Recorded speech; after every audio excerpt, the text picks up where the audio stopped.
Hey, welcome back to the Real Estate Excellence Podcast. Today we have an incredible guest who has built a reputation as one of the top realtors in Northeast Florida. Since moving to the First Coast in 2011, she has fully embraced the Jacksonville and St Augustine lifestyle, bringing that same passion into her real estate business. A Florida native, she understands the unique charm of this area from the beaches to the St. Johns River and has helped countless buyers and sellers navigate the market with confidence.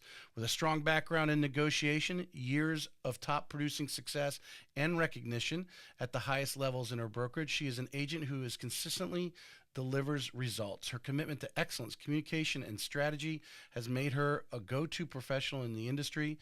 If you want to learn from one of the best, whether you're an agent looking to elevate your business or a buyer seller in search of an expert guidance, this episode is for you. Let's welcome Gail Long to the show. Hey, thank you so much. Thank you for coming down. I appreciate you coming in. I'm really interested today in digging in and, what are you doing? There's a lot of commonality of the top producing agents, but yet everyone about this business does it a little different.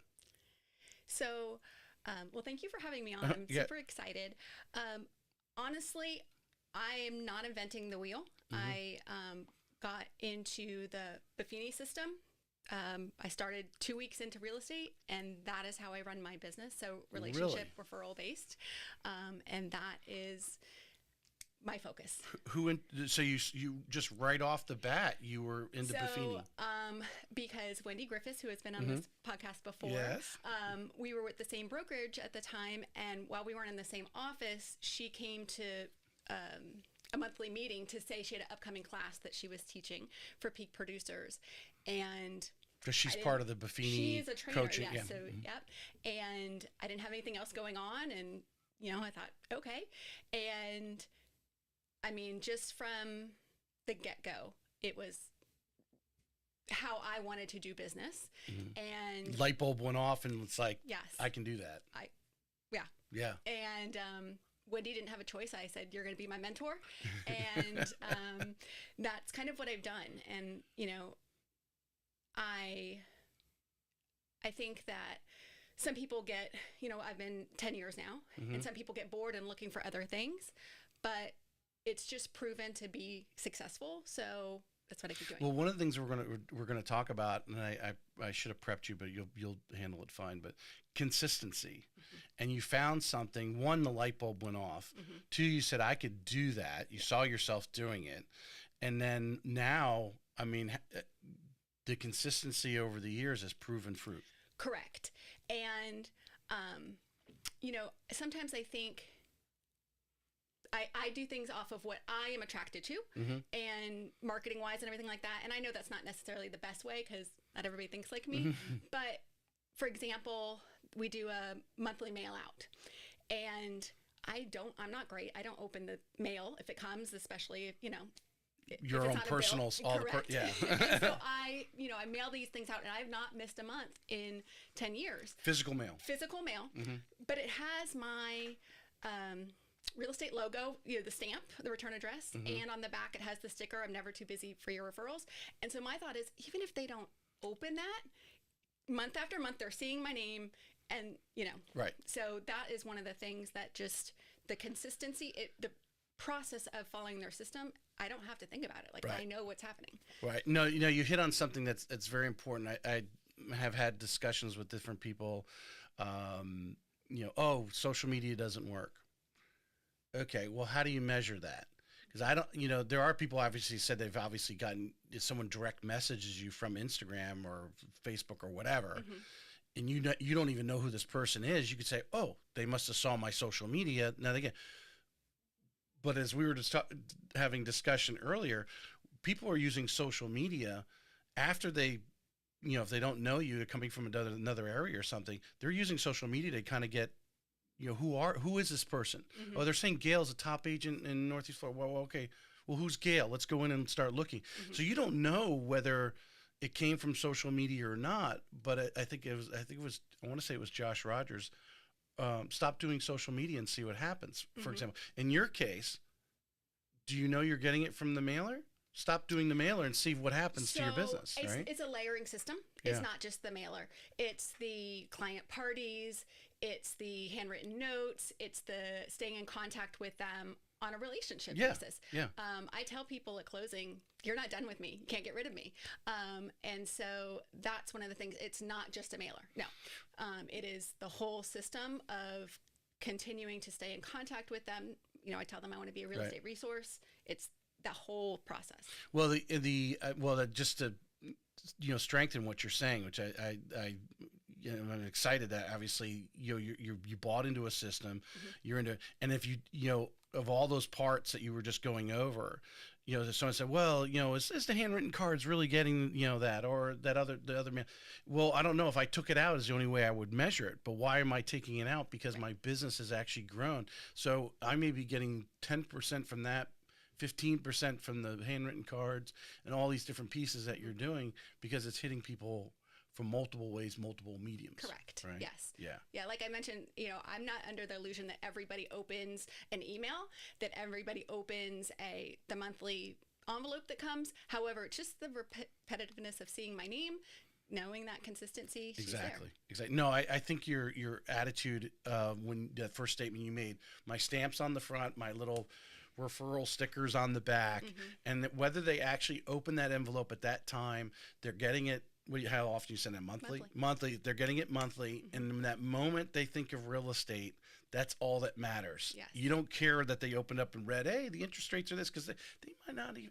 They're not buying or selling right now, but maybe they all of a sudden that weekend on a barbecue, somebody says something about buying and selling. Oh, well, you need to call Gail. Yes, absolutely. Yeah.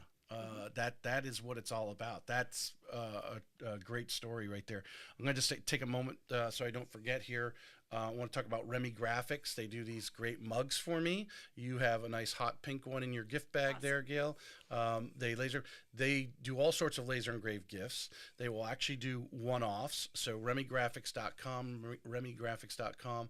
So if you want to do some housewarming gift, you just want to make a couple of them for the couple, put their names on it, whatever, put the address, whatever. Obviously, the more you personalize it, they're never going to throw that away, and always remember who gave it to them there. So RemyGraphics.com for your laser engraved gifts. All right, let's go back to get everyone a basis of where Gail's from. You're from Florida, but not Northeast Florida. Correct. Did I understand? Correct. Yeah, tell us a little bit. I was born in Miami. My sister and I were both born in Miami, but then we moved to the Clearwater, Tampa area. Which I kind of feel like that's the St. Augustine, Jacksonville area. We drove a bunch. Growing up, I went to private school, so in the Clearwater, Tampa area. So lived there, graduated from Tampa Prep, and then went to Florida State. And I met my now husband. We got married in 2002. I got my master's, and he was still in school, so I didn't want to look for a job other places. So then we bought our first home in Tallahassee, had our sons in Tallahassee, and his job brought us here in 2011. Okay. So kind of everywhere besides Orlando, I kind of feel like I touched, throughout the state. So when you're going to Florida State, I mean, what did you envision yourself doing? What kind of career did you see yourself in?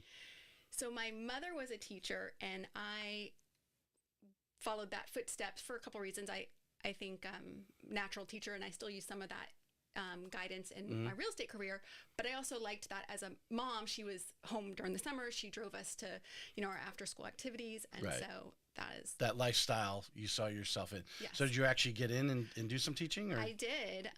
Both my undergraduate and master's are in education, and I was a kindergarten teacher. And then the year that my husband got transferred over here, it was a slow real estate market.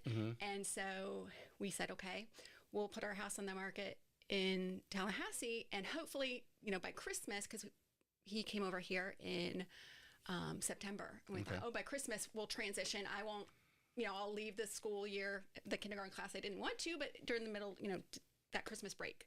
Well, our house didn't sell until May, and so September to May we were on the market. My oldest son was 5. I had a 3-year-old, and luckily, I do not want to say, it was so hard because I know military families can't see each other for months, but I was trying to sell the house. Being a teacher, had the 3 and 5-year-old. I was like, all right, I'm done Was with he was coming home on the because weekends type of thing? He or? did, yes. Yeah. He came home during the fall, and then when we were still over there in the spring, we thought, let's learn about our new city. So we started coming over here on the weekends. Oh, smart. But at that point, I was like, I can't get away from 5-year-olds. Like, I'm with them during the day. I'm with my son, and Right. And so when we moved here, I was like, I don't want to be a teacher anymore. But so when you left Tallahassee was the last time you taught? correct. Yes. Yeah. Okay. And I actually, I lived in Tallahassee, but I taught in Thomasville, Georgia. So How kind of commute was that? it was about 30 minutes. I think I've driven 30 minutes my whole life. Well, in Jacksonville, everything's 30 minutes. Exactly. Everything's 30 minutes in Jacksonville. But yes. You got to put it in the GPS, though, to make sure it is 30 minutes, because sometimes it could be 45 minutes an hour, depending on what direction at what time of the day you're going. Yeah. Absolutely. Interesting there. So so you experienced a market as a true seller with that house sitting on the market for almost 9 months. Yes, there. I did. In understanding, obviously, the personal stress strain on you. Yes. As a seller doing that. So you come to Jacksonville, you don't go back into teaching. Mm-hmm. What happens then? Is this when you start getting a feel for real estate or what? No. Oh. I am not I think I'm a good entrepreneur now, but I did not have that spirit. Mm-hmm. Nobody in my family was an entrepreneur, so I looked for a job. And I actually found one that I really liked. I worked at Nemours. They had a community outreach program called Bright Start. And it was good for me because their focus was on helping like preschool teachers and parents of children birth through 5 help their children with activities so that when they got to school, they'd learn to read. Right. So we weren't trying to teach 3-year-olds how to read. We were just giving them the language experiences and things like that so that they were ready to read, because the research said that a child's 3rd grade reading level is one of the best predictors of an adult health status. And so, Nemours is a healthcare system. They thought, how can we help keep children healthy throughout their life and as adulthood? So they had this Bright Start. Interesting. And because I had the background in education and, experience teaching young children, Mm-hmm. I then got this position where I was out in the community teaching preschool teachers and parents doing these workshops, and I really liked it. Just kind of like reading skills or how Correct. to... So like nursery rhymes and like when you read a book to a child, even though they can't read, you track your finger left to right and, you talk about the pictures and just doing those types of things. Yeah. And so it was great. I wasn't unhappy. And then budget cuts came and they got rid of our program. And so then I didn't know what to do. So where are we at now? Because you got here in 11. So 2011. So this was 2014. Okay. And one of the ladies who was in our program that was also, downsized, she became a realtor right away. And so I just kind of watched her and continued to look for a job, but was interested in what she was doing and couldn't really find a job that I wanted to take, because then when going back to what appealed to me as being a teacher, having the summers and the afternoons with my kids. Well, when I went to work with Nemours, that was not it. That was a full-time year-round job. And so I thought, well, I don't want to go back to the classroom. If I am going to give up that time with my kids, I also want to like the job. And I just couldn't find anything. And so for, I think about 5 months into it, I said, I think I'm going to get my real estate license because I had watched her. Okay, so there was someone you knew. Yes. You're watching Yes. their business and how they were doing it. Yes. Yeah. Well, just that she was doing it. I didn't know how she was running her business. She didn't necessarily post that, but just that is what she did, and it seemed like okay, so because she saw she had the ability to break away, go get her kids, whatever, at times, and that sort of thing. Yes. Yeah. And so I had a friend who, she lived here.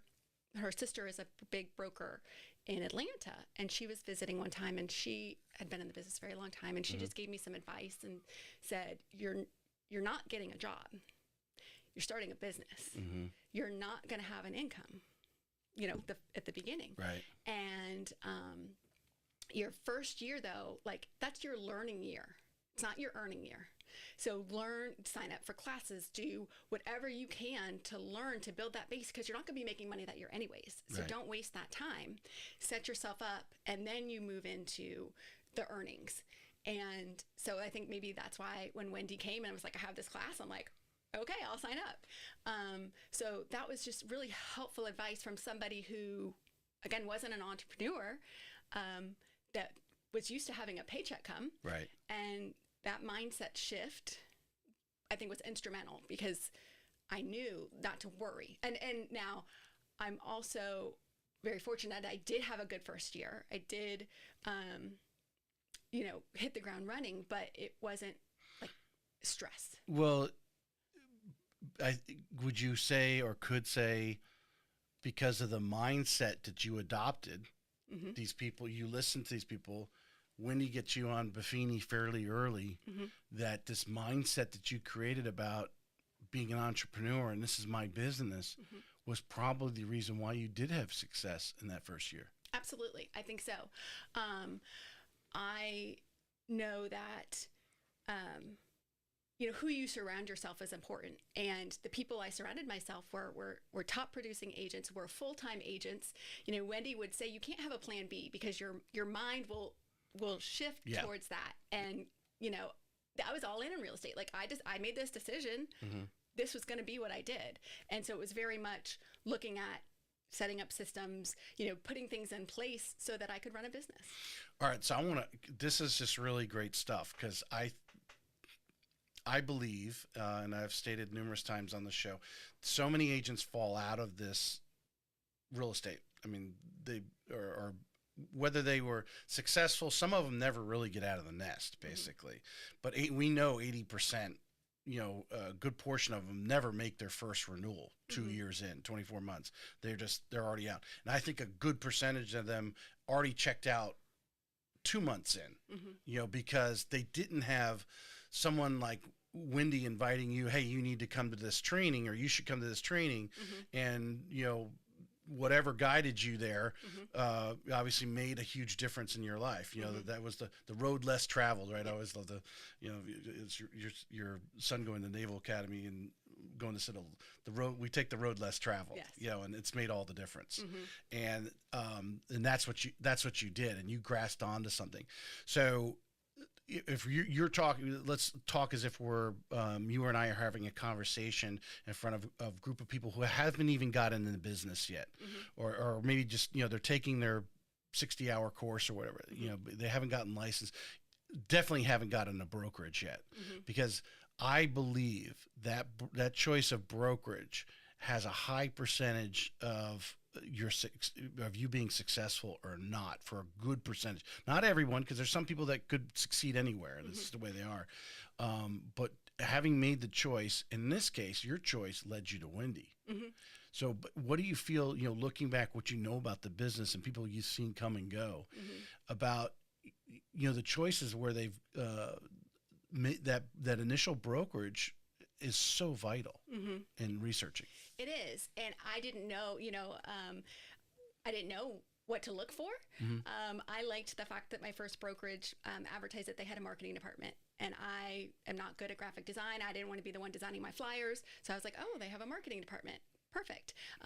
They offered photography, those things. That's what led me to my first brokerage. However, knowing now how important a brokerage is, I would suggest to people, yes, meet with the broker, meet with the sales manager, but also maybe ask to talk to other agents that are in that office, because that's what really makes the office culture and what you want to be a part of.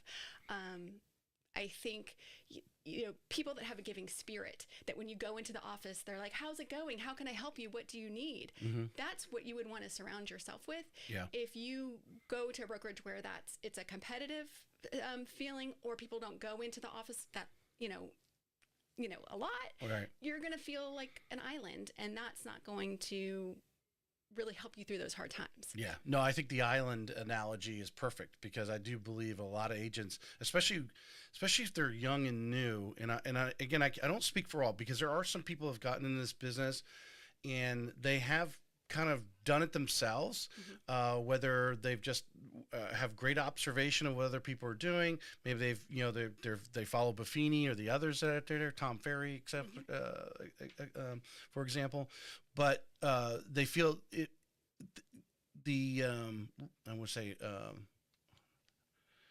the EXPs, the LPTs, Real, their functionality is without an office. But yet I notice Real, which I think is really hot right now, their group here in town likes to do a lot of activities together, whether they go to trainings together or create their own trainings and get a space where they all can meet to get that culture. But if you're not going into the office, you are losing that interaction. That collaboration is the term a lot 100%. Of the top agents. 100%. And I'm not somebody who goes to the office like every day, but I do try to go to meetings. I try to go to the trainings. But the Buffini group in our area, they have a monthly meeting that allows you. So even if you weren't part of our brokerage, if you're part of the Buffini system, you get at least one lunch a month to meet with other people. I do a book club that I got into again at the very beginning. So 10 years now into this book club, we meet once a month, where it's a business-based realtor book club. So just those opportunities, even if it's not at an office, but I do think since you brought up if somebody was getting in, how would they look at a brokerage? That's what I've come to learn is important, is that feeling of camaraderie, that feeling of how can I help you? I'll learn from you, you'll learn from me. That has been because one of the things you said when you come into office, there's people there offering, hey, what do you need? How can I help you? Many agents don't know what new agents don't know what they need. Correct. Don't know where they need help. And by, regularly coming in and having conversations with people that are doing it, the conversation in that day, that might just be the topic. Well, hey, you need to, maybe you need to go to this Buffini group. That might be the topic of it. Another day might be, how are you doing these marketing? Or I'm sure you've reached a level with your production. How do this is a common topic on the show because I think 9 out of 10 agents are at this point. And anyone that's been on the show is either at this point or beyond it. You hit a lid of all the stuff you can do by yourself. And then well, how do I go to the next level? Well, there's 16 different ways to do that. Yes. Right. And you don't learn the 16 different ways unless you're having conversations with people who have gone beyond. Absolutely. Yeah. Absolutely. That's like, when I said I surrounded myself with, top producing agents, full-time agents, that was one of the things I started learning, from the beginning from them, but I keep learning. Yeah. I love some of my closest friends are other realtors because I want to hear what they're doing, learn from them, be inspired by them. Yeah. You mentioned something earlier, made me think of this, and I said, this is a great question for you because I think you went through a period of you had to learn something about yourself. So making that transition from the teacher mindset and the mentor that you mentioned said, hey, you're starting your own business. Yes. You're not working for someone. Now you have to change mindset. What did you learn about yourself and making that transition and in that first year going, oh yeah, this is my own business. Yeah. I think that's what I learned is it's mine. I'm responsible, whether it sinks or whether it soars, it's on me. So that's one of the things. I don't know if you've ever met a runner that doesn't tell you they're a runner. I was a runner for years, long distance runner. And, I started with a 10K. And now I say I was a runner, meaning as an adult. I was not a runner as a child. Right. That was the punishment of, if you were messing up in practice, coach made you run. Yeah. But after my second son was born, I got into long distance running, started just with a 10K, but got into half marathons. I did a half Ironman. And, you get the training plan. And if you don't follow that on race day, you're going to be hurting. And also, the idea of getting to 26.2 miles could be overwhelming, but you just focus on what you're doing this week. Well, it's the same thing with the business, right? Like if you're not doing the training, you can't get to anywhere good. So that was my doing some of the basics, the things you need to do every day, stretch properly, you know, eat properly, whatever those. Well, and just go do the run. Like, Right. you know, you can't not run and show up and do 13 miles or 26 miles. Right. I mean, I do watch some people online do it, and you know, they're, Yeah. you know, that type of thing. But I got to every starting line of every race I ran knowing I was prepared. And I think some of that, you know, I was a runner, like I said, when my second son was born. So before I became a realtor, but I just knew that, right? Like I knew, just follow the plan. In my case, the Buffini plan, and you can't not do it and expect to have a successful business. So for me, that was what it was. But it could be somebody doing the Tom Ferry or whatever. But you just got to do it. Otherwise, it's not going to get you to where you want to go. There's a book out I want to get, if I get the name wrong, I think it's called like Couch to Runner or something like that. Couch to 5K. Couch, is that what it is? Couch to 5K. And I imagine that's because I've talked to many people. I had a coworker I had years ago. He was in his late 40s and talking about, and now he is running marathons. But he says he couldn't run a half mile when he started. Oh yeah. But this is basically what you're talking about. It's that having that same mentality. But then the word consistency comes in behind it. Yes. That you have to if you consistently and you are following that plan, you're going to go an extra 100 yards or quarter mile Correct. or whatever. Yes, Yeah. that consistency and understanding, you know, the day you plant the seeds is not the day you get the harvest. So having that, learning that as a business owner, sometimes you feel like nothing's working. Like you said, what if you gave up? You know, what if I got tired and said, I'm not paying for the marketing from Buffini. What if you don't mail it? Okay. You might not feel the effects yet, but you're going to feel it. You have to have that consistency, whatever it is. And even in the times when it doesn't feel like it's working, it is. Yeah. Yeah. No. Yeah. That is just a great story. Anyone listening there, I think you need to call Gail or obviously Wendy and this Buffini group. I know Exit One Stop here in town. They're big Buffini people as well. And there's some other his book out, but what the other the ninja selling thing is very similar, isn't it? So it is. Yeah. And I've done that as well as part of, we did it. We read the book for our book club, and through my Better Homes and Gardens brokerage, we did it. And it's a little bit more focused somewhat on the psychology of selling. Buffini sometimes will bring in people through his podcast or, you know, on stage events to talk about the psychology of selling, but that's not necessarily a system. So ninja selling is a little bit more into that, but yes, it's very similar relationships. That's, you know. Yeah. Yeah. All right. So first year you said was, you felt was a success. So again, I'm goal oriented. Right. So with my first brokerage, you got their generic branding, and you had to close 5 deals before you got to have your own branding. You know, I mean, I guess I could have gone out and got it my own, but with their marketing department. All right, first goal, 5 deals. Got it. Then they really sold relocation. Their company did. And like, okay, well, you have to have 10 deals to get on the relocation team. Okay, I got a goal. And so it gave me that goalpost to work towards. And there was a realtor, I think in any office, they're like, who wants to hold an open house for me? Right? Like, so there was a realtor that said, who wanted to open a house? And I said, I'll do it. And it was a little bit slower market. The house was overpriced. So I sat in that same house Saturday and Sunday for like the first 4 months, trying to learn how to talk to people about the house, the age of the roof, you know, what schools it was zoned for, because it was up in Jacksonville. So it wasn't in my little knowledge bubble. I had to start learning the city. And so finally I met somebody on a Sunday. They came through the open house, and they actually called me back when I left them a voicemail on Monday, and that kind of got me that momentum. And that is how and so then I just moved to another house when that one eventually sold of hers. And I did open houses for a long time to be able to meet people.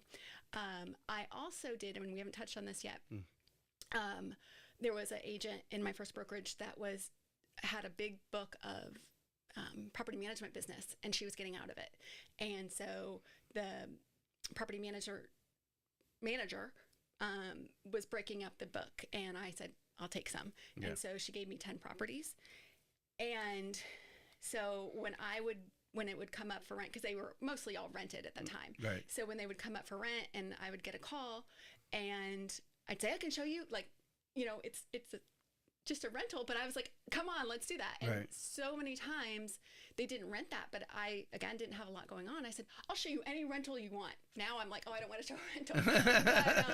But I just showed a lot of rentals. And then because I knew where they ended up, I put them on my Buffini mailing list. Right. And I had several people. I mean, it took 2 years, but I had several people that I had helped place in a rental come back to me. Mm-hmm. I had somebody who I placed in a rental when she, got into the neighborhood. The lady next 2 houses down wanted to move, but rent her house out. So she called me. She's like, hey, do you want to have this property management, find another renter 2 houses down? And I was like, yes, I do. So she connected me with her. Mm-hmm. Well, that, it just builds. Yeah. And so that was one of the things that, well, for those that are listening right now, agent wise, I mean, let's just think about, like I said, you took one of those renters, or I mean, you started with you had 10 names, 10 families, or whatever, and you put them on your Buffini mailing list. Well, they were 10 properties. Well, 10 properties, but, so I did, yes, I. So you're sending them, you're handwriting them, you're doing. So what was your cost for? What's your cost per person if you're sending them every Buffini thing that you do, the handwritten cards, I imagine birthday cards or whatever, all that mm-hmm. kind of stuff is in there. Mm-hmm. I mean, did you spend over 2 years $100 in postage? Probably not. Yeah, exactly. I mean, if you probably break it down, I mean, from your time of actually doing it and so forth, maybe you're spending a few bucks per, because you're taking time and sort of. So let's say you spent $50 over 2 years just on that one individual mm-hmm. in the cost of the card, cost of your time, cost of your postage, and so forth. And then 2 years later, they buy a house and you're getting X mm-hmm. commission. Mm-hmm. Do the math. Oh, for sure. If you haven't read Ryan Serhant's first book that he wrote, he talks about in there getting started, and he was doing a postcard to a customer that he had. He showed a unit to, didn't buy, kept mailing that postcard, mm-hmm. and what he calculated when the guy ended up coming back and buying a $17 million flat in New York City, wherever, his commission off of that was like $200 something odd dollars a day right. between the first postcard he sent them to the time the guy says, hey, Ryan, I'm ready to buy a house now. Mm-hmm. And that was years. Yeah. And it's like you said, you followed a system, mm-hmm. and it's not and I think a lot of people, when they listen to Buffini, like, oh, that's not rocket science. Correct. He's not doing it, but what he's doing, he's what I think a lot of people need. I went to military school. Your son's going, the structure. Mm-hmm. He sets a structure for you to plug in and play. Yeah. And that's what a lot of us like. We go, okay, what do I need to do? If you're a new real estate agent right now, mm-hmm. and you're like, oh, okay, I'm going to get started, got my license. Most real estate agents step in there, right? First day, what am I supposed to do? Right. It's not like you just joined a corporation and like, hey, show up on Monday. You're going to have training the first week, and lunch is going to be bought for you, right? They have the structure that you're going to come in and learn what you're supposed to do. Yeah. You don't have that in real estate, right? And the advice I got, from my office manager was like, okay, you have your business cards now. Hand a business card out to somebody at the grocery store. Like, but again, and that might work for somebody, but that wasn't me, because it wasn't intuitively, even though that first week I didn't know about Buffini and relationships. I knew if somebody handed me a card while I'm waiting to check out, I'd be like, okay, thank you, put it in my pocket, and then probably go through the washing machine. Mm-hmm. So I knew that wasn't what I wanted to do. So yeah, you're like, go out and meet people. Okay, well, how am I doing that? Yeah. So, and it is something that I think if you can find whatever resonates for you, whatever system it is, and just follow it, because you're right, it's not hard. Yeah. But it doesn't mean it's not effective. Right. There's a lot of, and I'm sure you get them all the time. I get them all the time, whether it's about, loan officers or real estate. There's a tremendous amount of trainings out there. And I think it goes back to having that attitude that one of your mentors gave you early on was figure on the first year to learn as much as you can about real estate, plug into every education thing. And in this case, you plugged into, a gold mine of education that you bought into, and it's changed everything. It has. Yeah. It has. Yes. I don't think I would have been successful had I not found it. Yes, I'm good at setting goals, and yes, they said you got to have the 5 transactions, and I really wanted that. I wanted my own branding. I wanted to get on this team, which then I learned I didn't really want to be on that team. But you don't know until you're there. Right. I would have wanted to do those things. I just would have probably tried a little here, tried a little there, and if without that system. And again, I don't think there's anything new, even if it's not the system. You don't have to reinvent the wheel. Just follow something. Everyone's trying to find the right path, right? Like, just do this and it will work. And I think a lot of brokerages probably, that are active are trying to do that. But, probably what's made Better Homes, their overall agent base successful is you have this infiltration of this Buffini group that Wendy's put together, and of course she's, being one of his certified instructors or whatever you would call it, she's involved in there, has moved the needle for that brokerage. Yes. And if a broker's listening right now, this may be something, or again, an agent looking, hey, where should I go for a brokerage? Maybe you need to find the brokerage that, is really bought in. And when how does it feel when you have this larger group? Because I imagine there's times, and we're going to talk about it in a minute, the grit part, where sometimes you're like, is this really working, right? We talked about, well, if we took part of the Buffini out, would it still work? But when you go to that meeting once a month, or you guys get together, or maybe just chit-chatting on the phone, someone says, oh yeah, I just got 2 from handwriting cards in the last 6 months. Okay, I need to keep handwriting the cards. Yeah. It helped you keep the momentum going. Correct, absolutely. One of the things, so I signed up for that first Peak Producers class, and it was 12 weeks long, and you paid the system. You didn't have to pay Wendy or my first brokerage, but you bought it from Buffini. Well, Wendy says, every time I hold this class, you're welcome to come back. And so I did. I didn't have to pay any more money. I just had to give my time. And it kept me engaged and reminding, oh, yeah. I mean, I didn't falter. Buffini said, hold a business mixer. And that was in the class that I was 2.5 months into becoming a realtor. He said to do it. Okay, I'll find people, hold a business mixer. I had 6 people show up, a lawn guy, a plumber, and I referred the heck out of those people. I gave them so much business because they had shown me, a little bit of friendship in faith in you. That. Yeah. And so I just followed that system and didn't want to. It would have been easy at the end of 12 weeks to be like, okay, I know this, but I just kept coming back because it was a way.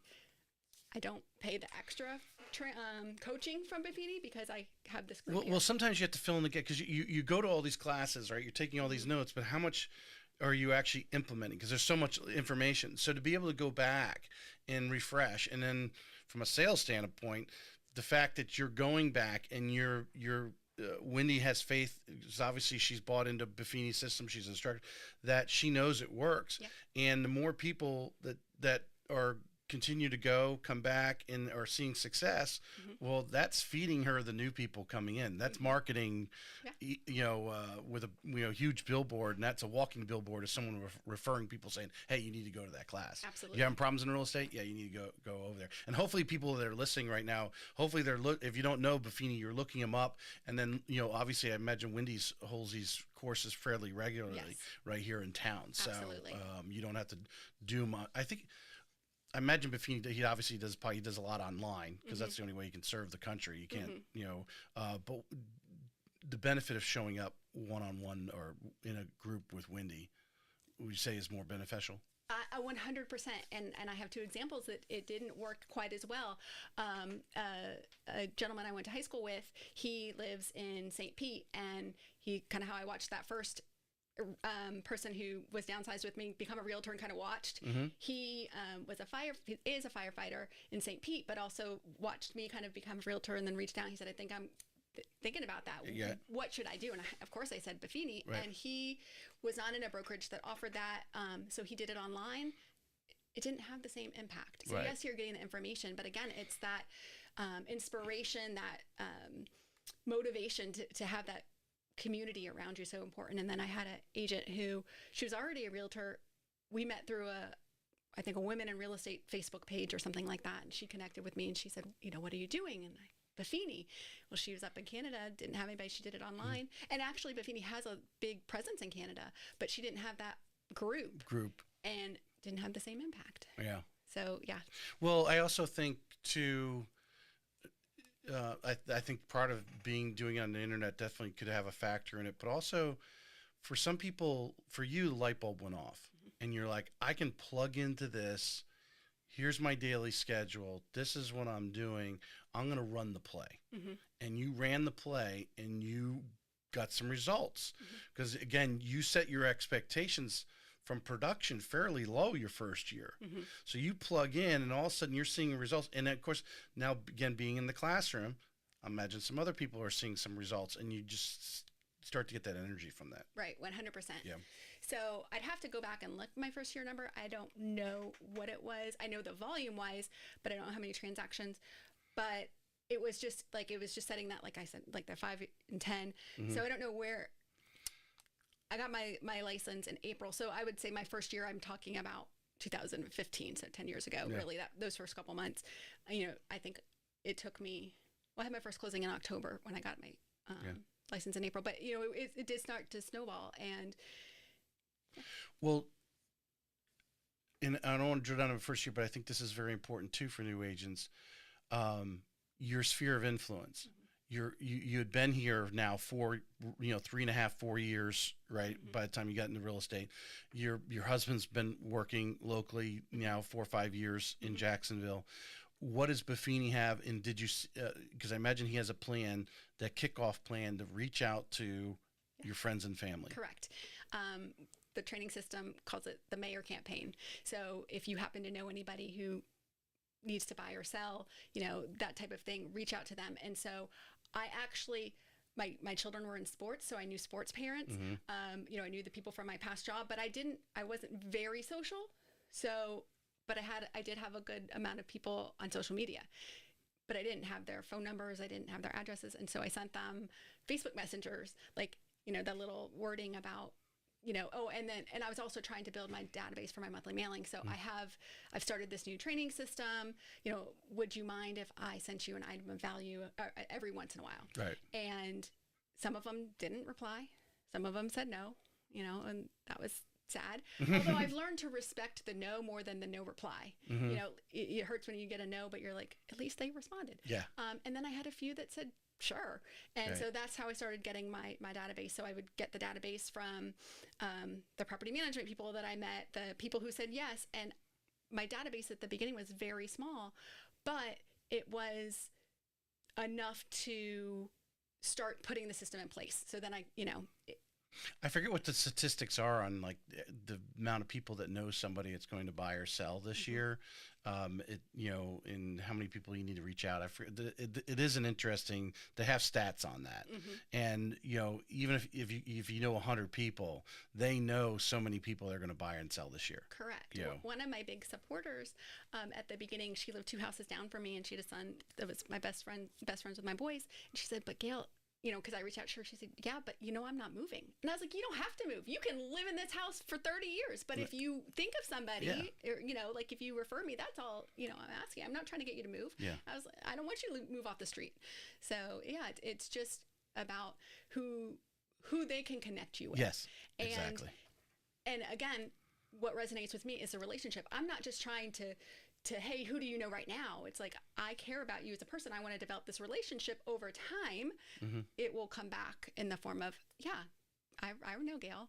So, all right, I'm going to slight change of pace, but a topic that I've been bringing up in it because I mentioned Grit by Angela Duckworth before the show, and I read her book, and with all the transcripts that I have and all the stories, and I truly believe, real estate agents are really a huge part of our economy from the standpoint that housing is such a big part of our economy. Absolutely. And it's real estate agents that actually are the conduit to make those transactions happen at a much more rapid pace. Mm-hmm. Everyone could sell their home themselves. It probably wouldn't happen as fast, it wouldn't happen as smoothly, and that would, of course, slow things down. But it's just the real estate agents getting involved and bringing their expertise to make those things happen at a much more efficient pace. And obviously, you referred a bunch of business to those businesses that came in.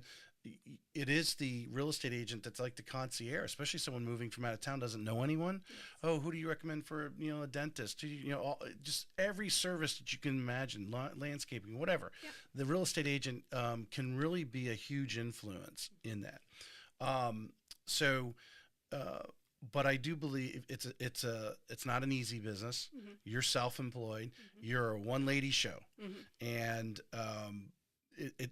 I'm sure there's been some situations, some times where, you've gotten some no's, Mm-hmm. too many no's in a row, Mm-hmm. that it can drag you down Yeah, a little bit, absolutely. or a deal goes sideways, Mm-hmm. and you're like, oh my God, or a sideways deal with a bad, hostile client. I mean, could really, kick you to the curb sometimes. So from the grit standpoint, I believe I call it your LLC. You have to love what you do. Mm-hmm. It's the only way you can drive through it. Because if you don't love what you do and you get a curveball, you could say, you know what, I don't like this anyway. Step out. That's your excuse. The laughter part of it, love, laughter, and consistency, laughter part of it is now you've been doing it long enough. You've gotten enough curveballs that any new pitcher comes in, I got this. Mm-hmm. And so I want you to think of something where, something that's happened in the past where now you think back and you remember that time, like maybe it brought you to tears. I don't know, and now you laugh about it. Right. And then obviously consistency has been a word we've used several times here today. So tell us why you love real estate. It's the opportunity to add value to people during a very important time of their life. Everybody likes to think of buyers and happy times and first-time home buyers, and there are people like that, and you get to be part of that experience. But a lot of real estate is really tough things that people are going through. They're going through divorce. They're going through loss. They're going through job changes that they didn't want. And so being able to be somebody for them makes me feel like what I'm doing is important. Mm-hmm. And so I think that's why I love it. I love to be able to bring value and knowledge and comfort, or right alongside of them, joy. Right. And so that's why. Yeah. In the award of a good review at the end, where they just go, oh my God, Gail was just, and sometimes you don't realize that during the transaction, Mm-hmm. how much they do admire you until they might hopefully leave you a good review, and you're like, wow, I made that kind of impact on them. Yeah, absolutely. Because some people don't always express that. I had actually a couple customers here in the last few months talk about, oh, when this is all over, I got to take you out to dinner. You've just been awesome. Yeah. That just really, lets you know what you're doing is impactful. Absolutely. Yeah. Absolutely. And not everybody becomes, a great friend. Sometimes it's just a really good transaction, and you're happy with that. Mm-hmm. But I have so many friends that I've made over the last 10 years, like, that are true friends. I've vacationed with them now, but I met them through real estate. And so, yeah. Yeah. All right. So what is it tell us a story where, you really got down, and then today, like I said, today you kind of just laugh internally about it and remember, like, man, that I was about to leave real estate. That really set me back, but it doesn't bother me anymore. So I think just when I became a realtor, and I do care very much still, but I took everything on. And it made it hard to also have those conversations with people if something went wrong. And I would lie in bed at 2 a.m. thinking Mm-hmm. about about things. But I had a transaction where a woman was moving down here from New York because she was going through a divorce. Mm-hmm. And I think she was kind of running away, wanted to start over. But she got here. We did a new construction home. And so there was a long process. And so I think she also had time to think and everything. And then when it finally was ready and she moved down here, I don't think it was what she envisioned. And so she was only in the house 2 months. And she called me and she was like, I don't want to be here. And so it was still a new construction neighborhood. So we already had that against us. She had a lot of personal things she was dealing with. And we went under contract. And the agent, and I know she didn't want to make this phone call either. She called me Christmas Eve morning, and said they're backing out. And that was really hard because it's Christmas Eve, but I didn't want to have it eat at me through Christmas Eve and Christmas Day to withhold that. But I also knew that it was going to impact her. And that was one of those moments that were like, why am I doing this? It's ruining my holidays. It's ruining her holidays. Like that was a hard thing. And so now but I also knew, because this happened 4 years ago. So at that point I knew it's not my fault. This is not, we'll get through this. I don't have to own all of this. Right. So no, that's a great story. That's probably one of the best stories I've had. Definitely if there's been one greater, maybe, I don't know, but that's actually right to the point of what I'm talking about when it comes to grit. And you came to the realization that it is not you. You did all you can do. You're providing a service. You didn't get divorced. You didn't move from New York. That was her choice. The new construction neighborhood, maybe you could have led her somewhere else. But I would imagine today, obviously, I think every agent we talk about, if someone's buying a new construction, they better be there for the next 5 years. Right. Or it's gonna cost them money. Yeah. To try to get out of it. Because you look at this, a lot of these new construction neighborhoods have houses that are sitting right now, that were just built 18 months ago. Right. And someone's trying to sell and get. But anyway, you did not create that. You just provided a service that she asked you to provide at the highest level. And that's the conclusion you came to. And now when you do have that, it's not that you don't have emotional feelings about it, but you have to come to your realization for you to live with your family and have a good Christmas is that it's not you.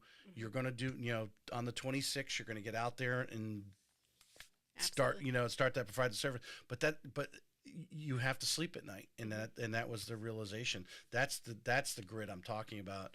And I think if you're having a hard time with having tough conversations or dealing with the reality of things, that you need to consult with other agents and share your stories and realize how all of you are getting through these things. Yes, absolutely. Yeah. Yes. And I think that's very true. It's not, you're not the only one doing this. You're not the only one having a deal fall apart. You're not the only one having a very stressed seller. You're not the only one dealing with market conditions of why would they come to this house when they're brand new ones being built still. It isn't helpful to hear that. Yeah. Yeah. On a regular basis. All right. Consistency. You're consistently doing the Buffini, we'll call it method. Is that what he called it? Yeah. Whatever the Buffini way system, whatever.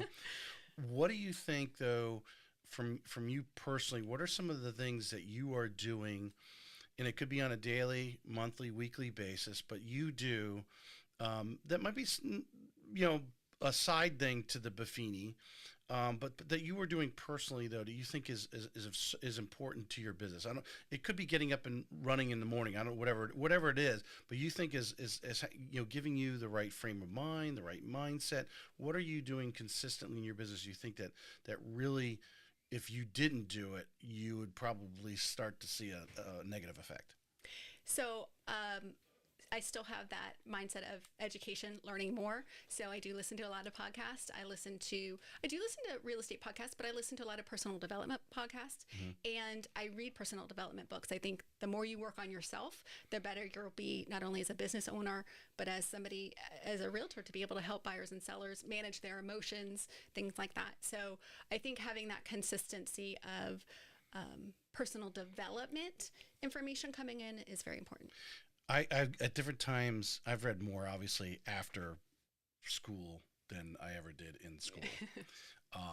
I could on my hand can give you the number of books I read while I was in school. But after school, I've gone through different purges in my life where I'll get on a kick and go through a bunch of books. So what I'm expressing to is to the listener right now who may not be regularly picking up. I think people, when you say personal development, they immediately get, some people, they get if they haven't been doing it, they get negative, like, oh, you don't think I'm not smart enough, I'm not good enough to do that. That's not why people read personal development books. Correct. I think people get a high off of it, because a lot of the personal development books, and I'm sure you read, are a lot of just positive energy. Absolutely. How to Win Friends and Influence People. I think that's a great book for anybody to read. Yeah. Tony Robbins is it's just motivation. Yeah. Because real estate is hard, but life is hard. And so having that positive energy poured into you, I think is important. Yeah. Well, if we did everything everybody ever told us, yeah, maybe we would be, Elon Musk. I don't know. It's possible, but we know, like Buffini, not everyone is going to follow the Buffini method. And that's actually, I don't think I finished my statement talking about those two people you mentioned that did it online. There's plenty of people who've gone through the Buffini, dropped out, just like they drop out of real estate. They just the light bulb doesn't go off. They're not consistent with it. They didn't stay with it long enough to see the fruits. The personal development thing is just this energy that keeps you going. Yeah, you're hearing Tony Robbins, and I mean, you can go through. I like John Maxwell. There's a lot of things they're saying to you, and sometimes you have to hear it 1,000 times before you actually go, you know what? Maybe I should do that. I've heard 1,000 different authors tell me, that I need to be doing this, right? I think the big thing now is like affirmations and stuff like that, right? There's some people that they're doing it, and they're feeling good about themselves, and it helps them through the day, and they feel they're getting a return on investment. Absolutely. Yeah. Well, it's the principle of marketing, right? Like, you don't market to somebody one time and expect them to latch on it and to remember. You have to rinse and repeat. Well, you rinse and repeat with the personal development, you rinse and repeat with the educational classes, just like you do with your marketing. Yep. Because at some point, a light bulb is going to go off. Buffini was early for you. Some people might actually have to go back and forth. They've probably been debating about whether to do Buffini for years. And then one day they're going to say, you know what? I just heard that podcast with Gail. She's doing Buffini. She's the 20th person that's told me I should do it. Maybe, all right, I'm going to get involved. Some people need that. Absolutely. That's the way it is. We talked about the cornerstone of your business here. What are let's get into, I'm going to finish up with what we got going on today. What are you doing today? Because you've been in the business long enough. You've seen some seasons in real estate. I think in the last, it was May. Actually, it was May of 22 that the interest rates went up. I think that really changed a lot of the market landscape. People started, whoa, hold on a second. No, we have free money anymore. I gotta actually, when I start quoting $3,000 payments to standard buyers, when before we're like, yeah, $2,100, $2,200, $2,400, right? Now you're talking $3,400, right? It's a big difference, and people, my parents, I remember refinancing them when I first got in the business, and they had a house down in Naples, and I don't know if the payment was going to be like $1,700 with taxes and insurance. Like, whoa, man, they never like to have a payment that big, right?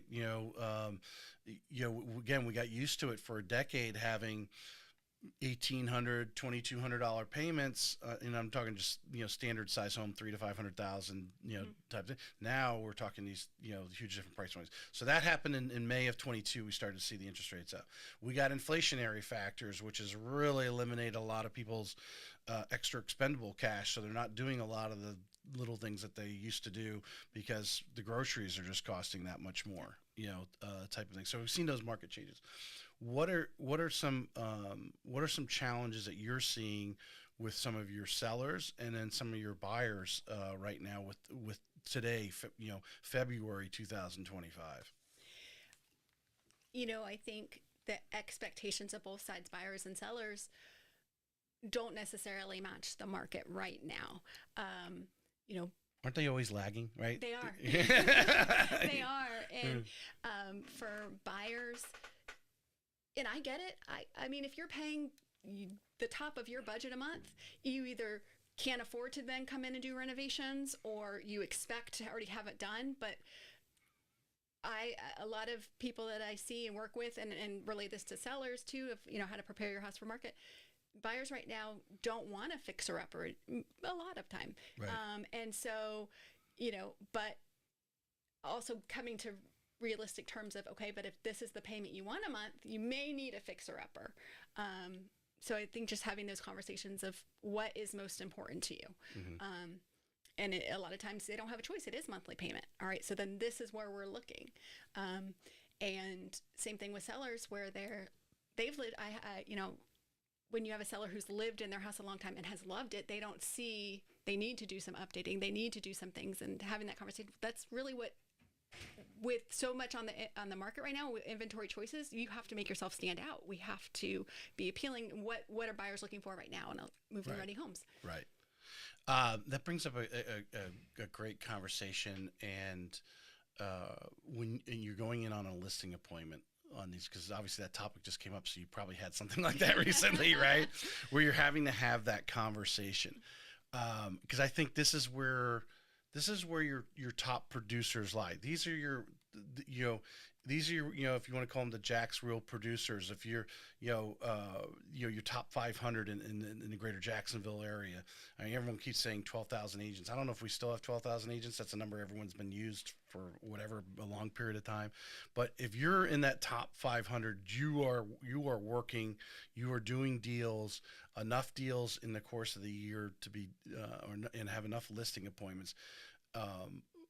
But that conversation that you have to have with them, I think, separates that top 500 to anyone who's 1,000 or beyond there, and having that conversation. What is your mindset? Or if you can maybe even share a story to express it, how you approach that customer in understanding that you are the expert. Well, and that's been growth for me. At first, I didn't want to upset them. I wanted them to like me. Mm-hmm. And I tell people, if I could get you $1 million for this home that we're going to list for $300,000, I would. But I'm not in charge of the market. So one of the things that I've had to grow on is they do want to hear my advice. They might not like it, but that's why they're choosing to work with a realtor instead of for sale by owner. They need that guidance. And mm-hmm. so to be confident enough that I have that expertise to be able to say it, I think has been growth for me. To be able to say, I don't like that I'm going to tell you this, but there's 9 other homes in this neighborhood for sale. We have to stand out. We're going to do that by price and by condition. We can't change the location, right? Like but that's how we're going to stand apart. Otherwise, we have 180 days on average in this neighborhood. You need to sell. We need to do something. And right. So just growing up enough in my belief that I have that has been helpful. Right. Well, confidence, I think, so for a listener who may be listening in right now, who may be, back when you weren't confident mm-hmm. in there, what is a way that you would suggest or to help them gain that confidence at a little quicker pace than maybe you did? So I think potentially, like if you're newer, asking to shadow. I've never been on a team, but I'm not afraid to ask people, can I go along with you? Can I be on a listing appointment with you? Because I have done that with agents. I've listened to them have those conversations. So, okay, the seller didn't take it well, but they still followed the advice. Or mm-hmm. I think to be able to learn from other people would be helpful. And then you just trial and error. It doesn't go well all the time. Right. But to smoothen that learning curve, to get it a little bit quicker, mm-hmm. Advising a new agent right now, maybe in licensing, maybe just got started or whatever, you just got to ask Absolutely. Some of those people. I mean, like I said, the worst case is say, no, I don't like to bring anybody with me on my listing appointment. Okay. Yeah, absolutely. I guarantee there's more that will say yes. Because what I have found is a lot of agents do have a little bit of ego, mm-hmm. and they want to show you what they believe they're They are the stuff. Yeah, absolutely. Absolutely. Yeah. Yeah. Especially the ones that are out there on social media. So if you're in an office right now and you have an agent who's on social media bragging about, I'm headed out to a listing appointment or that kind of thing, ask them if you could tag along. Absolutely. Tell them you'll be the cameraman. Absolutely. Yeah, because I guarantee you they will say yes. Mm-hmm. But it's not necessarily that they're doing the right thing, but you could start to it's an at bat. You're actually seeing the reaction. Mm-hmm. You're actually seeing the evaluation of the agent that you're shadowing. Yeah. What needs to be done? What is their theory? Where another agent might have another envision to it. But again, to circle back, the important thing there: ask. If you're a new agent, go on listing appointments with people. It's an at bat for you. Mm-hmm. You have nothing else to do. If you're not working on an actual transaction, be out with somebody who is. Mm-hmm. So and treat it like you were actually doing it. It's actually your transaction. Absolutely. But because I think everyone has, you have the imposter syndrome of like, hey, I'm not good enough. You have to break through that and realize, hey, I've done enough transactions. I've shadowed 20 times. I've gone on 20 listing appointments, which I guarantee is more than the average agent has done in multiple years. Mm-hmm. Because there's so many agents out there that obviously didn't do any transactions this past year. So ask. The worst they could say no, but more will say yes. Absolutely. Yeah, because the Wendy's, these, yourself, all the top agents I have on, the number one thing they all say is collaboration, collaborate. Raise the level of the quality of service that real estate agents are delivering. Yeah. Not everyone's going to be able to deliver that service, and they will fade off into the sunset. Mm-hmm. You will just naturally rise to the cream of the crop, basically. Yeah. Marketing wise. Mm-hmm. Your break down a couple of the things that you're doing. I assume you're doing some sort of newsletter. So I do not do a newsletter. I do just the Buffini item of value, and I don't always love it, but again, it doesn't matter. It's just the consistency part. So, sometimes their topic of what it is, I'm like, What does he call an item of value? It may have something about specific to interest rates or the housing market. Sometimes it's the design trends of 2025.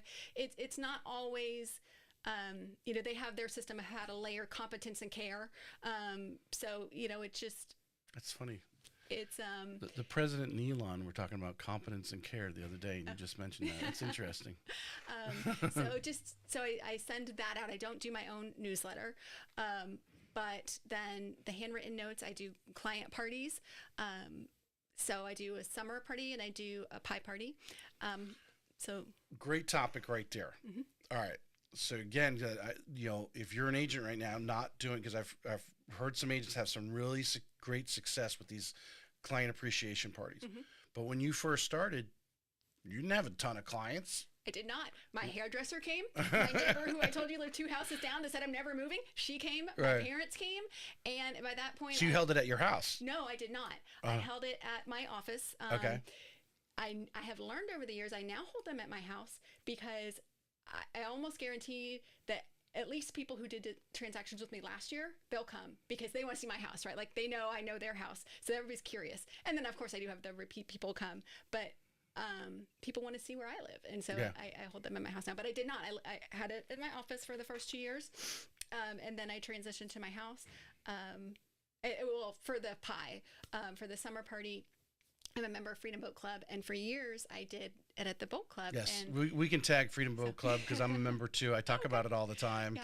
I invite Bill to events. Mm-hmm. If you don't know anything about Freedom Boat Club, you do need to know. People come here for a lifestyle. Yeah. Boating is part of that lifestyle. Yeah. And even if they're not a boater today, maybe dream about being a boater, but no one has ever taught them how to be a boater. Yeah.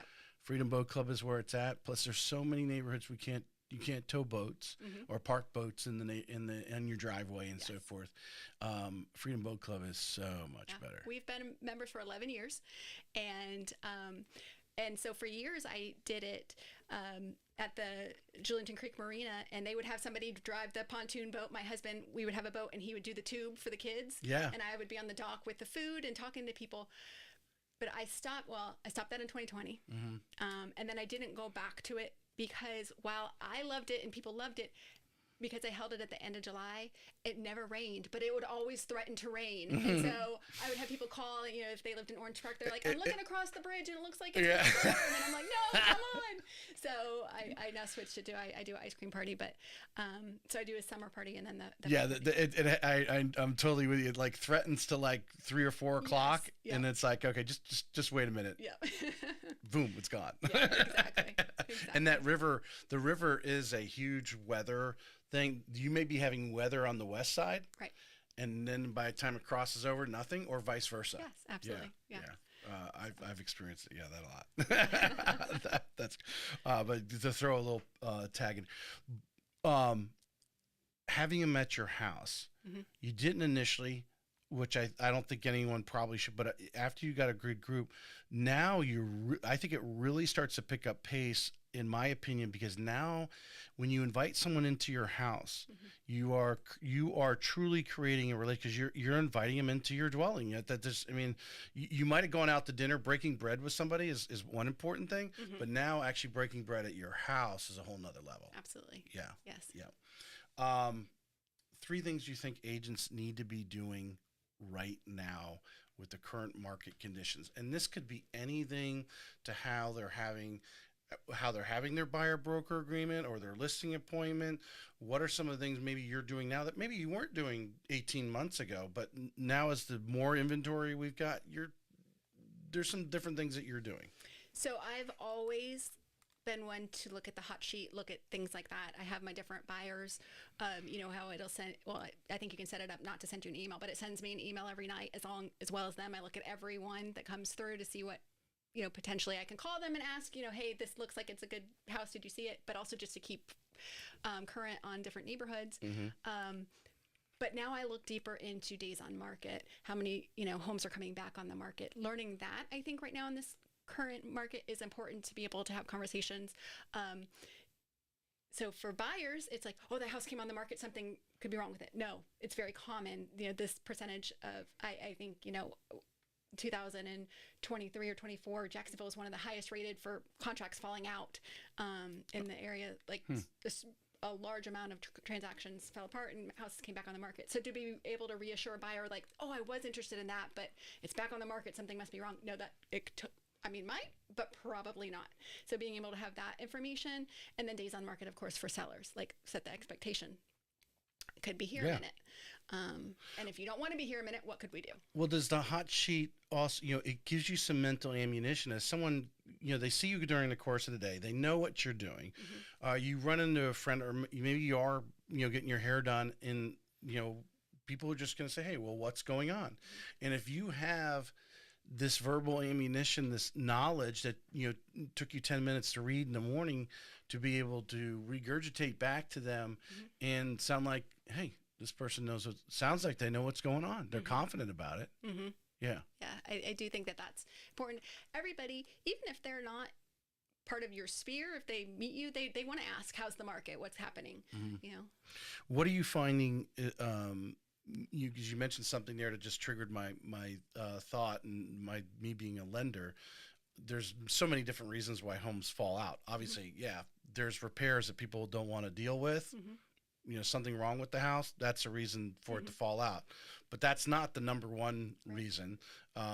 Hopefully they're just not backing out I think we had for a little while there where people were unable to get under contract on a house because inventory was so low, or the higher desirable homes, and they were getting multiple offers, and so people were settling for one home, and then they were 2 weeks into that transaction when a home they really liked came up.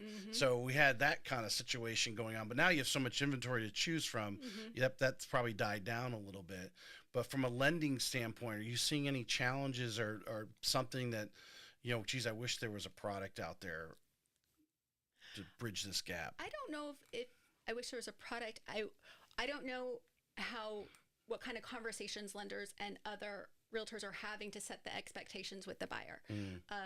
One of the things that I talk about with them is it doesn't matter your purchase price, it matters your payment. That's where you live every month. That's your pain point. Right.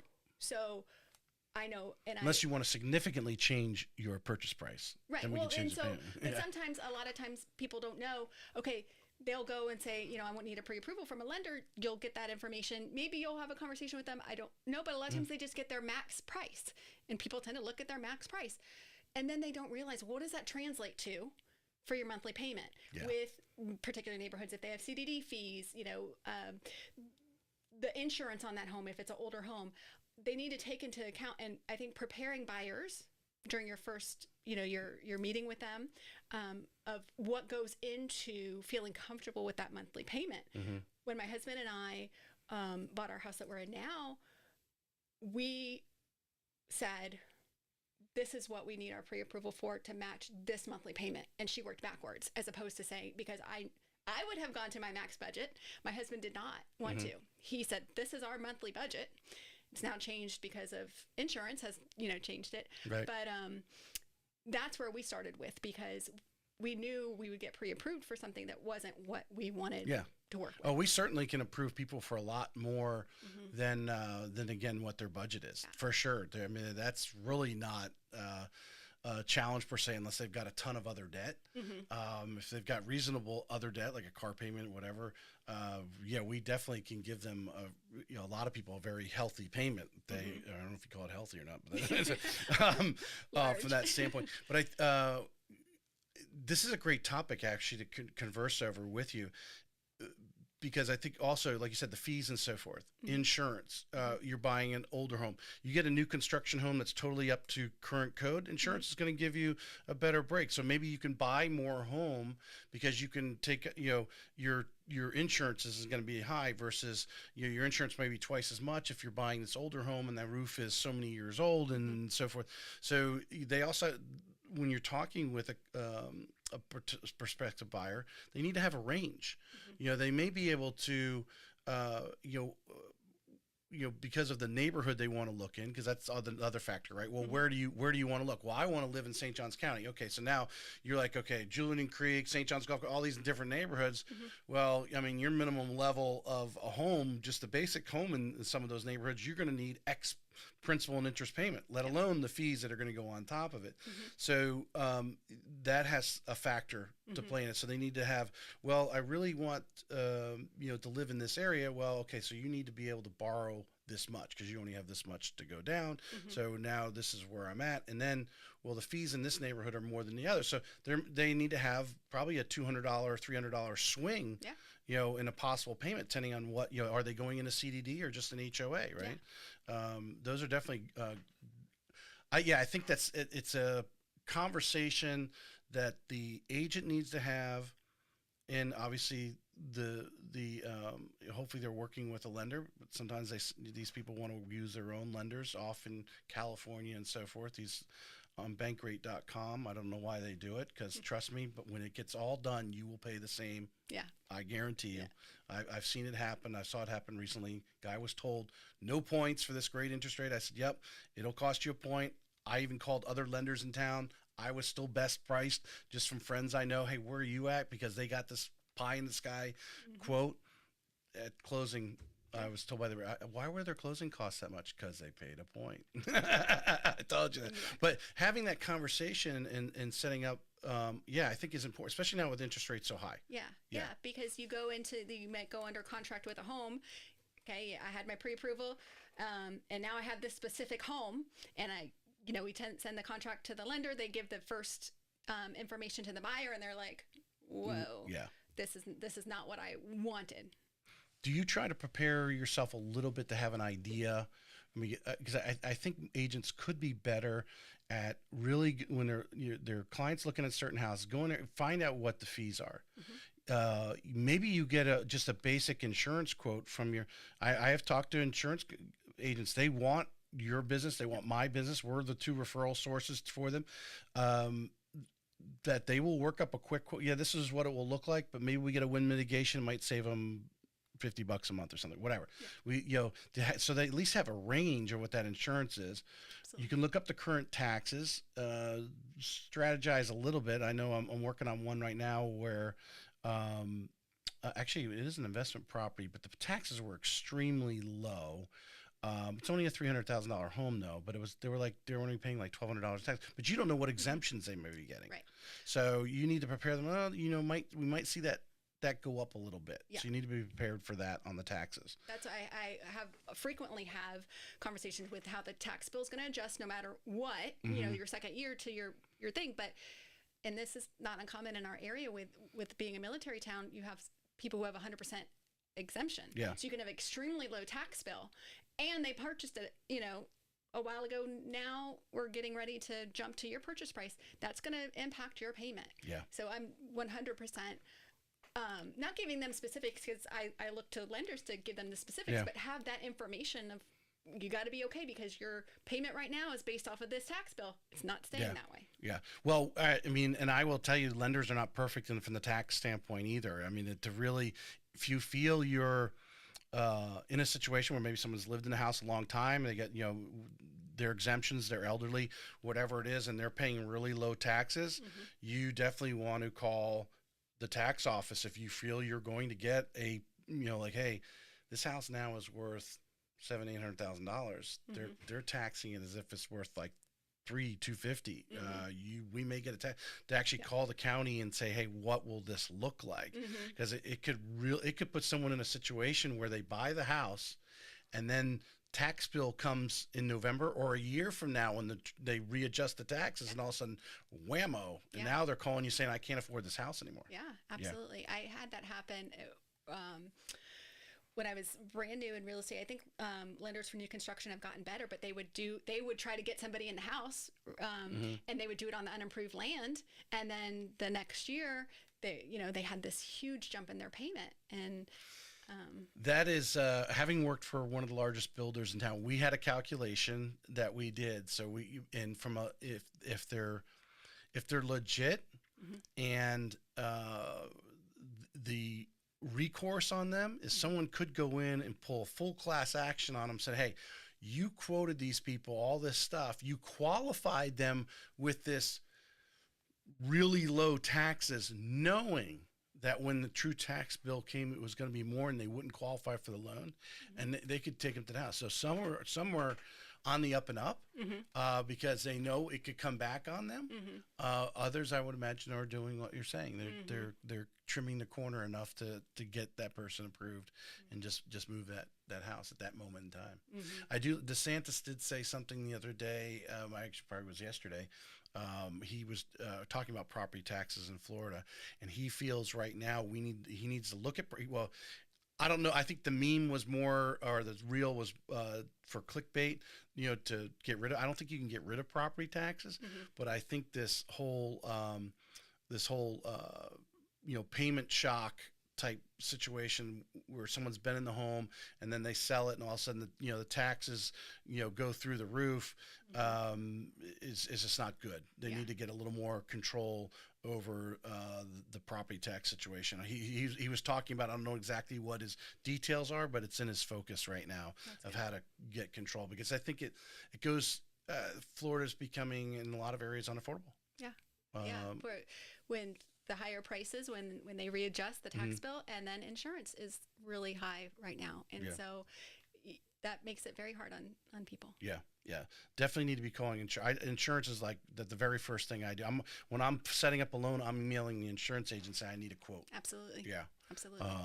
Type of thing, because then they also come back and tell us how old the roof is. We need that wind mitigation. Hopefully get as much discount as you can, but at least when you send the documents out to the client, you can say, hey, you need to be prepared for this, but if we can get some discounts, maybe we'll get down to this, but at least sets expectations. Yeah. So, Gail, I appreciate you coming on. Is there anything you'd like to add? Thank you. No, I'm grateful to be here. Well, it was a great conversation. I really enjoyed it.